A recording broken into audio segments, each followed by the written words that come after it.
This video is unscripted. What's up, people? I just want to talk about one thing. So I was on YouTube, Google as usual, watching different things, and I was watching something called Top 10 Best Countries to Live in 2020, and I'm gonna link the video. It should be up on the screen as well. And it had me really, thinking. A lot of people were talking about the U.S. and a lot of people, especially from outside the country of the U.S., tend to have really negative views towards the U.S. People even within the U.S. itself have very negative views toward the U.S. And some of those views are fair, but I think a lot of those views also are exaggerated. And I just wanted to talk about, is the U.S. really that bad? Now, I am a Black American, African American, whatever you call it. So media it's often portrayed, and you often hear a lot of Black people say that life here is very anti-us, very anti our community. And I'm not going to say whether it's true or false.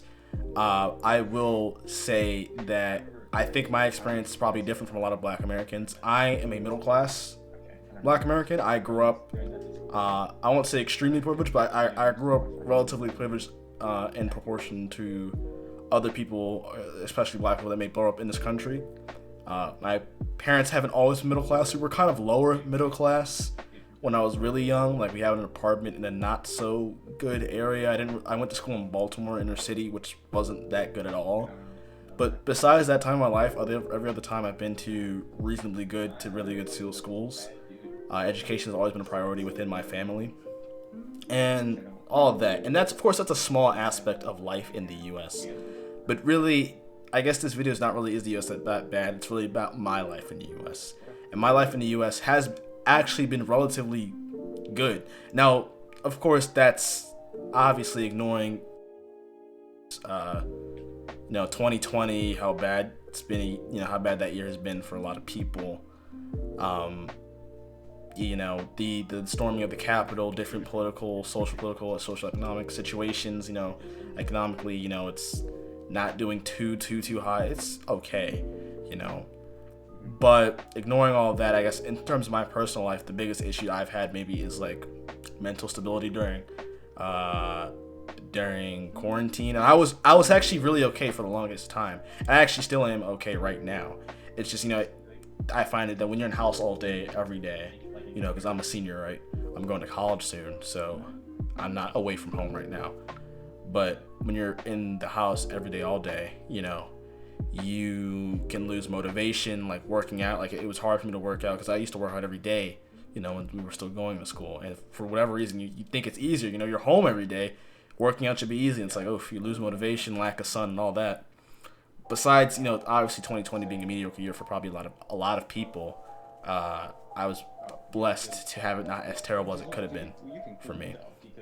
But in terms of my experience in the U.S., it's never been truly horrible. It's never been something that's been awful, terrible.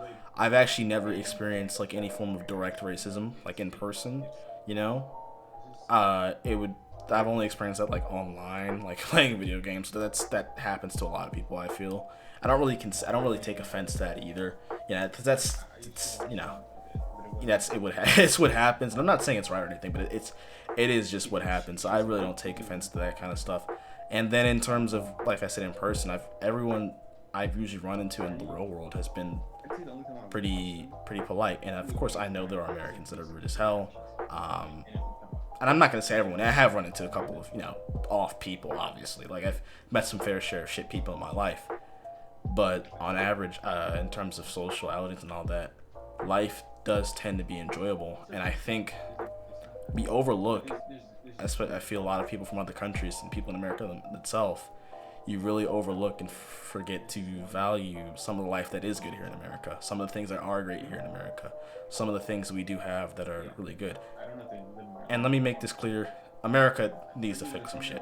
Like, we have a lot of fucking problems. I'm not going to sit here and pretend like it's the perfect, beautiful country and all that. No, it's not. We have a lot of problems. We do. And we have a lot of problems in comparison to other first world countries. We do. We have a lot of problems in comparison to first world countries, but I feel underappreciated, how much we have to be thankful for in this country. And that obviously is ignoring, people of lower class of status and all that. And I know that it's hard telling someone like that, hey, you have something to be thankful for when they're in such a hopeless situation. And I've been close to that situation or in that situation, you know, and I would never sit there and tell someone that, hey, life is good for you. It's better for you than someone else. Appreciate it more. But I guess the main point really of this video is to really share how my experience has been and to really, tell you or someone out there, hey, you know, be thankful some more despite, the country being in a very bad situation right now. You know, so yeah. Thank you, people. I'll see y'all later.